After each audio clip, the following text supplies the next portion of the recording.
Hello friends, this is Sandeep here. First of all, thanks to me listen every day. Today I'm going to talk about one of the most important element of any company, that is balance sheet.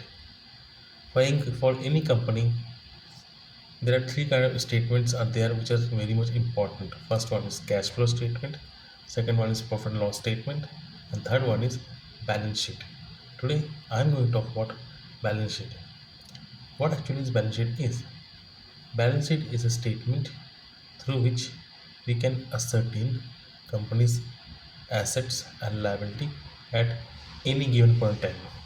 Or we can say through balance sheet we can get to know the financial position of a company at any given point of time.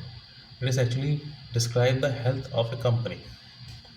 The balance sheet generally, if you summarize the balance sheet in mathematics term, we can say asset is equal to liabilities plus shareholders capital.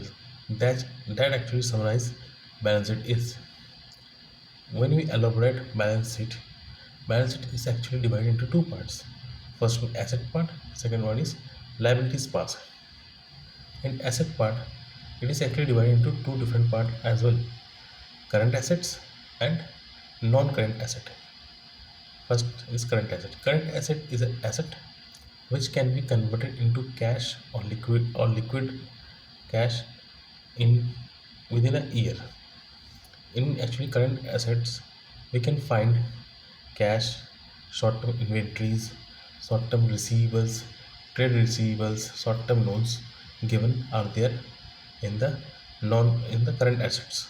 Whereas in non-current asset are those assets which cannot be converted into cash within a year and it takes longer period of time. We can find in non-current asset plants, machineries, intangible assets, capital which is in working progress, and equipments. These are the things are there in non-current assets. When you talk about liabilities also divided into two parts: non-current liabilities which can be converted into cash within a year, whereas current liabilities which can be converted into cash within a year, whereas non-current liabilities are there which cannot be converted into a year. In current liabilities we can find uh, loans taken, short-term loans taken, short-term borrowings, short-term provisions, tax, deferred tax.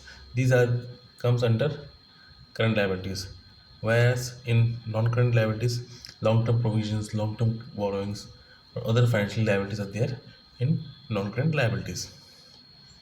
When we talk about balance sheet, we generally matches the asset side and liability side. And through this, when we talk about the investing in stock market, we generally go to the go through the balance sheet. One thing more, in liability side, one of the major point is uh, that provisions as well. We need to take care of the bond provision as well. Talking about the investing in stocks. In stocks, when we are going to talk about investing in stocks and see the balance sheet, we need to look at the assets parts and liability parts both, and we need to take at look at the stocks equity, the kind of plants, the number of plants, the amount of investment in plants, amount of inventories, status. We need to look at all these elements, and it helps us to make a note about investing in stocks. Thank you, my friend. Thank you very much for listening to me. Tomorrow I'll talk about the profit and loss statement.